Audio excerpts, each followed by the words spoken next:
2000 ምናምን ሰውና ከ2500 በላይ ሰው ባለበት የተነገረ የሚሉት እውነት ግን አንድ ሰው የሚደግፋቸው የለም። ራሳቸውን አይደግፉም። ስለዚህ አንድ እንደ ትግል ስትራቴጂ የተያዘ ስልት አለ።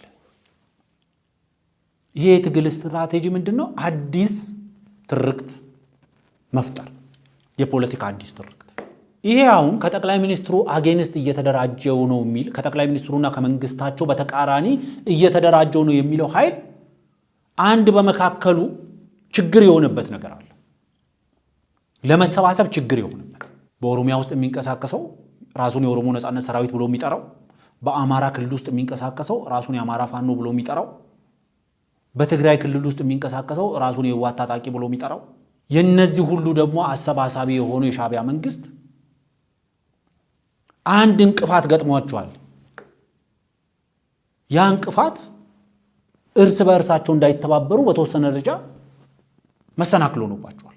ስለዚህ ይሄንን መሰናክል ሌላ አዲስ ትርክት በመፍጠር በዛ አዲስ ትርክት ዙሪያ ለመሰባሰብ ነው ዓላማው። ስለዚህ አቶ ታዬ ያደረጉት ሬንት ዲስትሪቢዩሽን ወይም ደግሞ ኪራይ ማከፋፈል ነው። በቃ የማከፋፈል ስራ ነው አቶ ታዬ የሰሩት።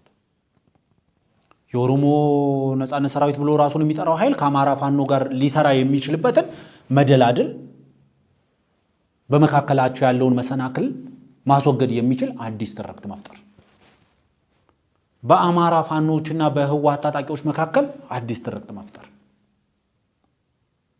በህወሓት ሰዎችና በኤርትራ ሰዎች መካከል አዲስ ትርክት መፍጠር። ያ አዲስ ትርክት በውሸት የተሸፈነ ውሸትን በማዋጣት የተፈጠረ አዲስ ትርክት ማለት። አንድ አቶ ታዬ የሚሉት አንድ ተረት ነበረ ካልተሳሳትኩ፣ መኒ ጎጋ ሀሬቲን ይጃረሜ ጋፈ ወራቤ ሲዩሱ ጅጋ የሚባል አባባል አለ በኦሮምኛ። አቶ ታዬ በተደጋጋሚ ጊዜ ሲጠቀሙት ሰምቻለሁ። በአህያ ቆዳ የተሰራ ቤት ጅብ ሲጮህ ይፈርሳል ማለት ነው። አሁን የነዚህ ሰዎች አሰባሳቢ የሆነ ቤት ለመስራት የሚያደርጉት ጥረት በአህያ ቆዳ ነው እየሰሩት ያሉት። በአህያ ቆዳ ቤት ለመስራት ነው እየሞከሩ ያሉት። እውነት የጮች ቀን የሚፈርስ ምክንያቱም ብዙ አቶ ታዬ ያነሷቸው በዚህ ቃለ መጠይቅ ውስጥ ያነሷቸው ነገሮች የአቶ ታዬን የሞራል ዝቅጠት ነው የሚያሳዩት ለኔ።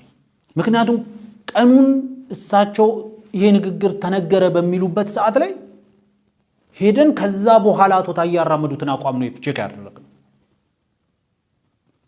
ምክንያቱም የተለያዩ የመንግስት ባለስልጣናት በዛ ስብሰባ ላይ ተገኝተዋል የተባሉ የተለያዩ የመንግስት ባለስልጣናት ጠይቀን